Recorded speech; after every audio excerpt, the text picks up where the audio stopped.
আজিকালি লোন লোৱাটো এক ফেশ্বন হৈ গৈছে বুলি ক'লেও ভুল নহয়। হোম লোন, এডুকেশ্যন লোন, কাৰ লোন, পাৰ্চনেল লোন।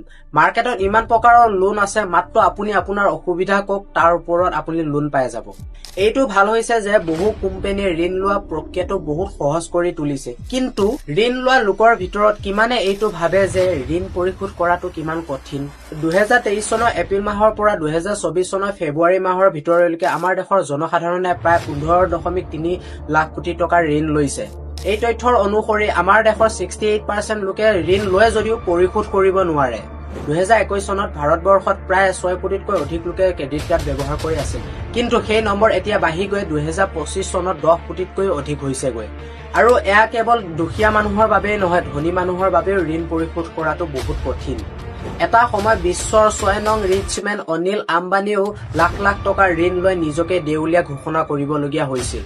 কিন্তু ইমান বেছি পৰিমাণে ঋণ লোৱাৰ পাছতো তেওঁ সেই কঠিন পৰিস্থিতিৰ পৰা হাত সাৰি আহিব পাৰিলে, কাৰণ তেওঁৰ হাতত মানুহ আছিল, তাৰ লগতে তেওঁ বেকআপ প্ৰস্তুত ৰাখিছিল।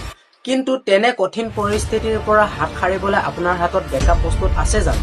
ঋণ লোৱাসকলৰ ভিতৰত প্ৰায় মানুহে ভাবে এতিয়া আৰু সমস্যাৰ সৃষ্টি নহ'ব। কিন্তু ঋণ লোৱাটো সহজ যেন লাগে, কিন্তু ঋণ পৰিশোধ কৰাটোহে আটাইতকৈ কঠিন। ঋণ লোৱাৰ পাছত প্ৰত্যেকটো পৰিয়ালে 1 তাৰিখটো অহালৈকে অপেক্ষা কৰি থাকে।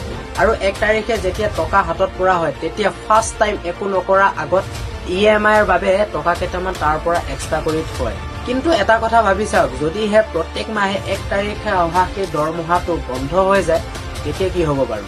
তেতিয়া লেট ফাইন ভৰিবলগীয়া হয় আৰু তাৰ ফলত সুদৰ হাৰ বৃদ্ধি পায়। আৰু এই হাৰ বৃদ্ধি পোৱাৰ ফলত বহুতো মানুহে ঋণৰ পাকত আবদ্ধ হৈ পৰে। গতিকে গভীৰভাৱে ভাবি চিন্তি ঋণ লোৱাৰ সিদ্ধান্ত লওক। আৰু ঋণ লোৱাটো যদি আপোনাৰ বাবে আৱশ্যক, তেন্তে মনত ৰাখিব যে যদি আপোনাৰ কিবা হৈ যায়, তেতিয়া আপোনাৰ পৰিয়ালে এইটো চিন্তা কৰিবলগীয়া নহয় যে ঋণ কেনেকৈ পৰিশোধ কৰা হ'ব। ইয়াৰ বাবে বেকআপ প্ৰস্তুত ৰাখক।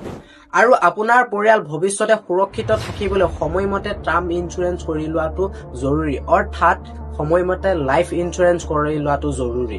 আজিকালি 600 টকাৰ পৰা 700 টকাৰ প্ৰিমিয়ামত লাখ টকাৰ কভাৰেজ পাব পাৰি, যিয়ে আপোনাৰ পৰিয়ালটোক ভৱিষ্যতে সুৰক্ষিত কৰি ৰাখিব।